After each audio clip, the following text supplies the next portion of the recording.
Лучшим автомобилем АвтоВАЗа был признан Mercedes директора. Кто мог подумать, что анекдот воплотится в реальность? Картина максимально показательная и похабно выглядит. Публичное мероприятие, журналист, камера, директор АвтоВАЗа рассказывает про сложности и трудную судьбу АвтоВАЗа, про необходимость повышать цены и лидерство на рынке. Все как обычно. Бывший министр Соколов говорит уверенно, без запинок, заученные фразы про долю рынка, устойчивость, конкуренцию, развитие, лозунги про «выбирайте отечественный продукт». Слушаешь, и вроде бы складывается ощущение, что все идет по плану. Но потом происходит то, что ломает всю эту конструкцию буквально за несколько секунд.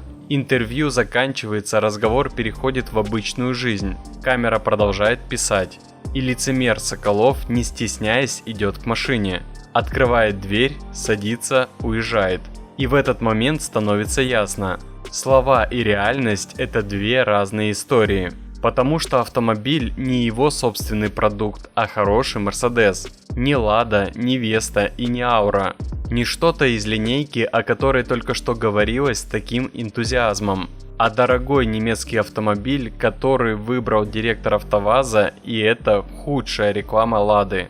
Уверен, если спросить его без камер, а на Весте разве нельзя ездить? Он ответит: можно, а зачем? Лада для вас, Mercedes для нас. И здесь не нужны никакие объяснения. Все считывается мгновенно. Можно сколько угодно говорить про патриотизм, развитие собственных автомобилей, но по факту видно, что директору плевать на АвтоВАЗ. И это главный сигнал, который считываем мы, и это было понятно уже давно. О людях они не думают. Если хотите увидеть разбор без цензуры, с цифрами, инсайдами и тем, что не пропускают тут, переходите в мой телеграм, ссылка в описании. Теперь давайте посмотрим на общую картину. Нам говорят, что бренд держит значительную долю рынка, около четверти. Но есть нюанс, о котором обычно говорят тише. Раньше было половина рынка, а сам рынок сейчас переживает не лучшие времена. Более того, начало года стало худшим за очень долгий период. То есть одновременно существует два утверждения. Мы лидеры и у нас все хорошо, выбирайте и поддерживайте Ладу, и при этом рынок падает. Нам нужны субсидии от государства. На первый взгляд это противоречие, но для них это норма, потому что можно быть первым в падающей системе. Можно занимать большую долю рынка благодаря космическому утильсбору, когда сам пирог становится меньше. И тогда лидерство выглядит уже не так однозначно. Представьте себе ситуацию. Есть магазин, в котором резко снизился поток покупателей. Один продавец занял большую часть продаж просто потому, что у других стало еще хуже. Формально он лидер, но по факту какими грязными методами это было достигнуто? И вот здесь вступает в игру еще один фактор – регулирование. Нам объясняют, что это не поддержка, а именно механизм выравнивания условий. Но если перевести это на простой язык, получается следующее. Мы разрешаем вам ездить только на Ладах. В результате цены на альтернативы растут, а локальный продукт остается относительно доступным. И тут возникает логичный вопрос.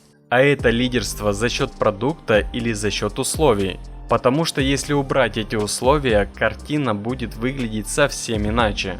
Мираторгу бойкот объявили, и цены сразу снизились на их продукцию. Теперь пишут, что готовы продавать два товара по цене одного. Теперь очередь АвтоВАЗа. Пример с Мираторгом хорошо показывает, как работает давление рынка. Когда у потребителя появляется реальный выбор и возможность сказать «нет», производитель начинает реагировать, снижать цены, улучшать предложения, пересматривать подход. Но если выбора фактически нет, если альтернативы становятся слишком дорогими, мотивация меняться резко падает. И тогда мы получаем ситуацию, в которой продукт существует не потому, что он лучший, а потому, что он наиболее доступный в заданных условиях. А теперь вернемся к ключевому моменту, к человеку, который этим продуктом управляет. Есть базовый принцип, который знают в любой индустрии. Если ты делаешь продукт, ты должен им пользоваться. Это не про пиар, это про понимание. Только так можно почувствовать реальные проблемы, слабые места, недоработки.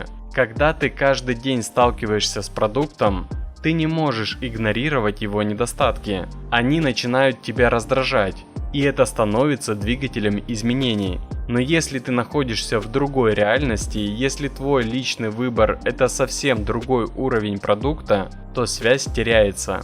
Директор АвтоВАЗа должен ездить на своей продукции и рекламировать ее таким образом, иначе зачем такой директор? А еще чиновников надо заставить учить детей в России, покупать недвижимость в России, хранить сбережения в российских банках. Это не вопрос показухи, это вопрос доверия. Потому что доверие формируется не в рекламных слоганах, а в таких простых вещах. Люди смотрят не на слова, люди смотрят на поведение. Если руководитель сам не выбирает свой продукт, значит он либо не доверяет ему, либо не считает его достойным для себя. И это автоматически переносится на восприятие бренда. Теперь давайте честно, эта история вызвала бурную реакцию, но не вызвала удивления. И это, пожалуй, самое важное. Потому что люди уже давно поняли, что руководству АвтоВАЗа наплевать на покупателей. Мерседес директора Соколова вызвал максимум улыбку, сарказм, мемы. Потому что у нас уже давно есть понимание, как все устроено. Есть одна реальность для отчетов, интервью и презентаций. Там все правильно, красиво, логично. И есть другая, повседневная. Там реальные выборы, реальные приоритеты и реальное отношение к покупателям.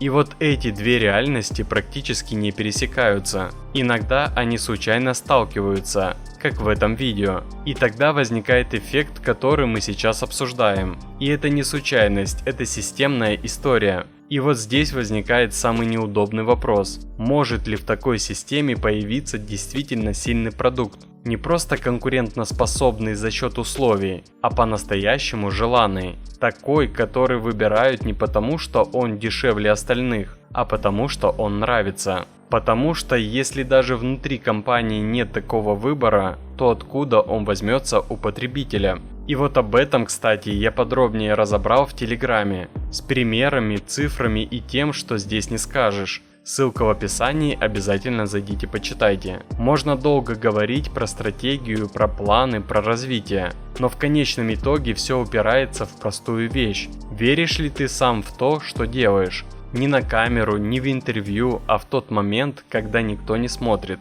Когда ты просто выбираешь, на чем тебе ехать. И если в этот момент выбор падает на что-то другое, это уже не просто личное решение, это сигнал. Сигнал о том, что между продуктом и его создателями есть дистанция, а там, где есть дистанция, редко появляется настоящая вовлеченность, а без нее сложно создать что-то действительно сильное. И поэтому вся эта история это не про один автомобиль и не про одного человека, это про подход, про систему, в которой слова могут существовать отдельно от действий. И пока это так, любые заявления о лидерстве будут восприниматься с определенной долей скептиса.